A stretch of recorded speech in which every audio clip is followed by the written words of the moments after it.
देखिए ये तस्वीर हम आपको बस्ती के राजकीय इंटर कॉलेज की दिखा रहे हैं, जो कल बहन जी की चुनावी जनसभा यहाँ पर होनी है। पूरी तरीके से ऑलमोस्ट सारी तैयारी पूरी हो चली है। वॉइस न्यूज़ नेटवर्क की टीम भी आज बस्ती पहुँची हुई है। पूर्वांचल में हम लगातार कोशिश कर रहे हैं कि किन लोगों का किधर रुख है, किस पार्टी का कितना ज़्यादा दबदबा है। कल 24 फरवरी है और यहाँ पर बहन जी की चुनावी जनसभा है, जिसके लिए राजकीय इंटर कॉलेज है जो बस्ती में है। बस्ती मंडल में 3 ज़िले आते हैं, जिनमें यहाँ पर बहन जी जो मंडलीय स्तरीय जो जनसभाएं हैं उनको संबोधित कर रही हैं। और यहाँ पर जो बीएसपी के कार्यकर्ता हैं या जो बीएसपी के पदाधिकारी हैं, ऑलमोस्ट पूरी कंप्लीट तैयारी हो गई है। मंच भी लगकर तैयार हो गया, कुर्सियाँ भी बिछ चुकी हैं और काफ़ी बड़ा मंच लगाया गया है। ये काफ़ी बड़ा मैदान है, राजकीय इंटर कॉलेज है ये बस्ती का, देख सकते हैं। और इधर हेलीपैड की तैयारी हो रही है, जहाँ पर बहन जी का हेलीकॉप्टर लैंड करेगा और यहाँ से लैंड उतरने के बाद वो सीधी मंच की तरफ जाएंगे। और वहाँ पर जो एक खास कमरा बनाया जाता है बहन जी के लिए, और उधर देखिए मंच पूरी तरह नीले रंग से रंग चुका है। और यहाँ पर देख सकते हैं कल कितना प्रभाव डालेंगी बहन जी, ये देखना वाला होगा। क्योंकि पूर्वांचल में कहा जाता है कि यहाँ पर जातीय समीकरण बहुत फैक्टर रखता है, और जिसकी जिम्मेदारी बहन जी ने पिछले कई महीनों से सतीश चंद्र मिश्रा को दी हुई है। क्योंकि यहाँ पर ब्राह्मण जो वोट है वो बहुत प्रभावित करता है। ब्राह्मण की ज़्यादा जनसंख्या है, वर्सेस ठाकुर भी यहाँ पर हैं। और बीजेपी का अभी दबदबा है, और बीजेपी को कि इस बार देखना होगा कि बीएसपी कितनी सेंध लगाएगी बीजेपी के वोट पर। ये देख सकते हैं पूरा मंच तैयार है, कल यहाँ पर लोग आएंगे। लगातार बहन जी की जो रैलियाँ हो रही हैं उनमें भीड़ लगातार बढ़ती जा रही है। पूरी तरीके से चाक चौबंद तैयारी कर दी गई है। ये हेलीपैड वाला एरिया है जहाँ पर बहन जी का हेलीकॉप्टर लैंड करेगा, वो तस्वीर हम आपको ये दिखा रहे हैं। देख सकते हैं तस्वीरें वहाँ की हैं जहाँ पर कल बहन जी की चुनावी जनसभा होनी है।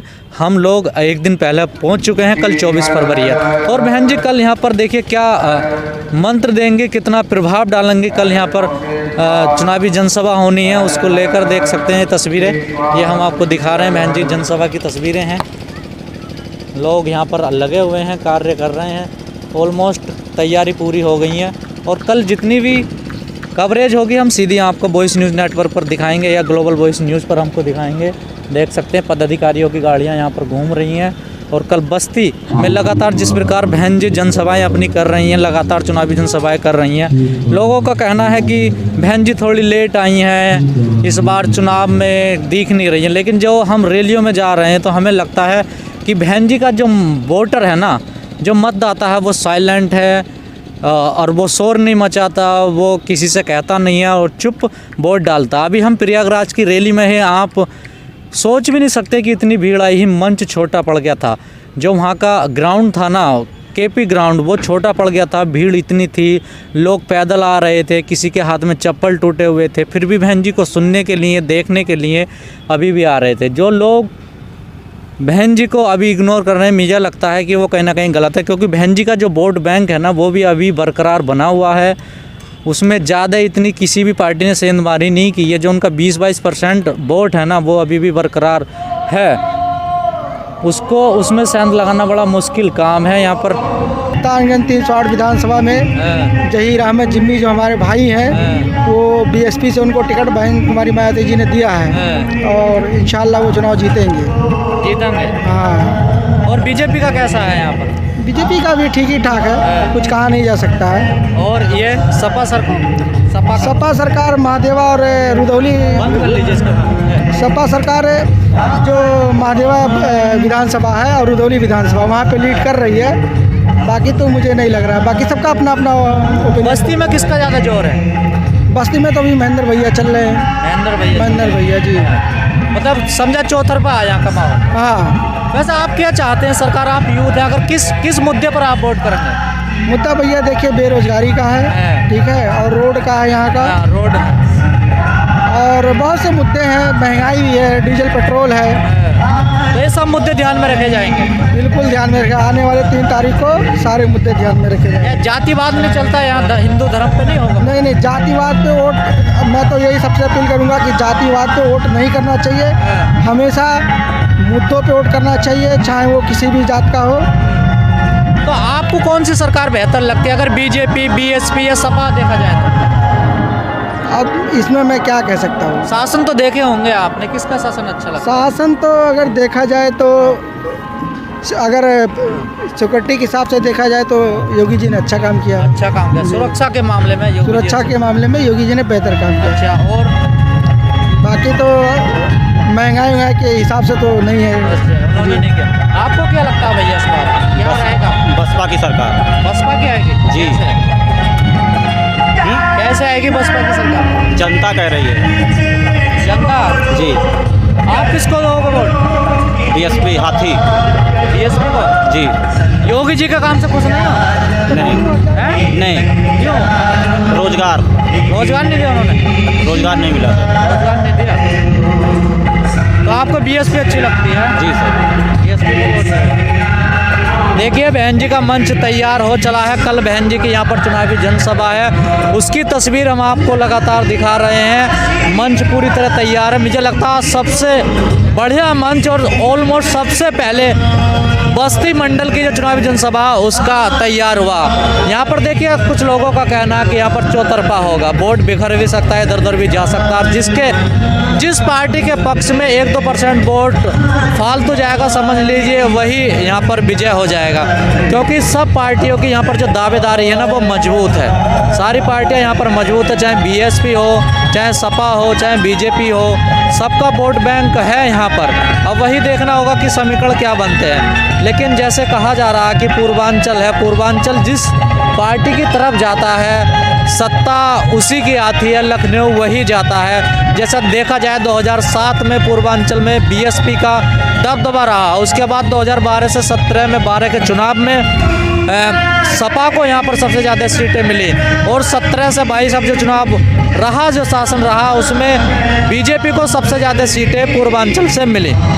अब पूर्वांचल में यही देखना होगा, जिस तरह पूर्वांचल जाता लगभग यहाँ पर 85 जो विधानसभा सीटें हैं इनका बहुत बड़ा योगदान रहता है। ये बहुत महत्वपूर्ण सीटें होती हैं, जिसकी तरफ ये सीटें जाती हैं समझ लीजिए सत्ता उसी के हाथ में आ जाती है। इस बार लोगों का कहना है कि हमें रोज़गार पे वोट करेंगे, हम बेरोज़गारी है जो देश में बढ़ती हुई है, महंगाई है, या स्वास्थ्य व्यवस्था है, या एजुकेशन को लेकर। एक भैया हमारे साथ है, क्या लग रहा है इस बार क्या रहेगा? जिस हिसाब से एजुकेशन की जो लैक है यहाँ पे, अगर जो सत्ता आता है बहन जी की तो परिवर्तन दिखेगा। अच्छा, तो आप बहन जी को समर्थन करें? हाँ बिल्कुल सपोर्ट है, बहन जी को सपोर्ट है बिल्कुल। अच्छा, और सपा या अखिलेश या योगी जी? बीजेपी की सरकार में यहाँ तक कि एजुकेशन को तो बिल्कुल, बेरोजगारी तो चरम सीमा पे आ गया है एकदम से, और कोई भी सुविधा भी नहीं है। हम भी फार्मासिस्ट हैं, कहीं जॉब वगैरह मिल ही नहीं रहा है।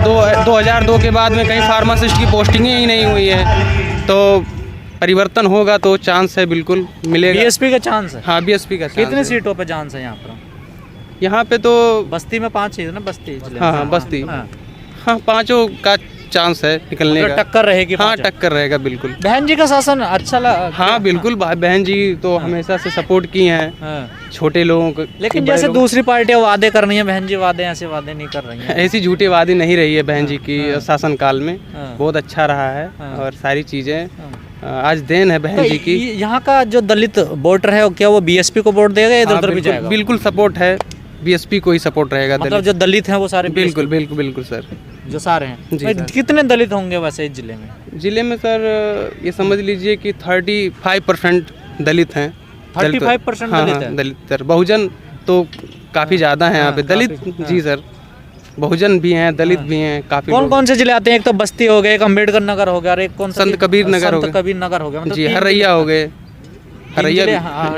जी जी सर, हाँ बस्ती में आते हैं। जी जी, तो यहाँ से इस बार लग रहा है बहन जी टक्कर हाँ, देंगी। लेकिन लोग कह रहे हैं कि बहन जी ने देर कर दी है। अब लोगों का अलग अलग सोचने समझने का नज़रिया है। जैसे योगी जी दावे कर रहे हैं कि हमने इतना काम किया है, विकास किया है, गुंडे भगा दिए हैं यहाँ से, ऐसा तो सुरक्षा का माहौल दिया है। ऐसा तो कुछ दिखा नहीं है सर हमें, ऐसा तो कुछ दिखा नहीं। मैं भी मेडिकल में लॉकडाउन में काम किया हूँ, मेडिसिन इधर उधर सप्लाई करता था, लोगों के पास पहुँचाता था मेडिसिन, लेकिन कुछ ऐसा कुछ मिला नहीं। लोग ऑक्सीजन की कमी हुई, लोग मरते गए, मेरे सामने मरे लोग, कुछ भी नहीं मिला। यहाँ तक कि मास्क फ्री में नहीं दिया गया। लॉकडाउन, पिछले लॉकडाउन में 2020 की लॉकडाउन में जो पहला लॉकडाउन लगा था, मैं Sardar Patel सत्यांजलि para medical college से पढ़ाई करता हूँ। हम लोगों ने खुद कैंप लगा करके वहाँ पर लोगों को सुविधाएं दी, भोजन दिया, पानी दिया, लेकिन कोई भी बीजेपी का ऐसे कार्यकर्ता कहा जा रहा है कि दलित सोच रहे हैं अगर बीएसपी नहीं जीत रही है तो किसी दूसरी पार्टी को वोट दे दो, ऐसा है क्या? सबके अलग अलग थाट हैं, विचार हैं सर, तो सबका अलग अलग मन जी है। जी हाँ। जी और सर। वैसे ज़्यादातर दलित मतलब बीएसपी पे जाएगा। हाँ सर, पिछली बार भटका था क्या दलित वोट यहाँ पूर्वांचल में? अब मतलब तो जैसे मुझे BJP में गया। मुझे तो ये अनुभव नहीं है सर उतना ज़्यादा। आपने किसको दिया था पिछली बार? मेरा वोट नहीं आया था सर मेरा। अच्छा, पहली बार मतदाता। हाँ हाँ, अब की बार हो सकता है आ जाए। हैं, 22 साल उम्र हो रही है मेरी। 22 साल हो जी गए। सर। तो पहला ही वोट आपका मतलब बीएसपी हाँ को जाएगा। बिल्कुल जाएगा सर, बीएसपी को जाएगा वोट। देखिए, लगातार हम जो बहन जी की चुनावी जनसभाएं हैं वो आपको दिखा रहे हैं। लोगों का मानना है कि बहन जी का जो शासन रहा था पीछे वो ठीक ठाक रहा था, वहाँ सुरक्षा मिली थी, सही था। सबसे बड़ा अगर योगी सरकार के लिए नुकसान रहेगा तो वो रोज़गार को लेकर रहेगा। रोज़गार पर हर कोई सवाल उठा रहा कि रोज़गार नहीं मिला है। सुरक्षा को लेकर योगी जी को एक बार कहा जाता था कि ठीक ठाक है, चलिए सुरक्षा दी है उन्होंने, लेकिन रोज़गार को लेकर एक सबसे बड़ा सवाल और महंगाई एक सबसे बड़ा सवाल रहेगी इन चुनावों में। लेकिन इस बार का हिंदू मुस्लिम का जो मुद्दा है वो इस बार नहीं चल पाएगा।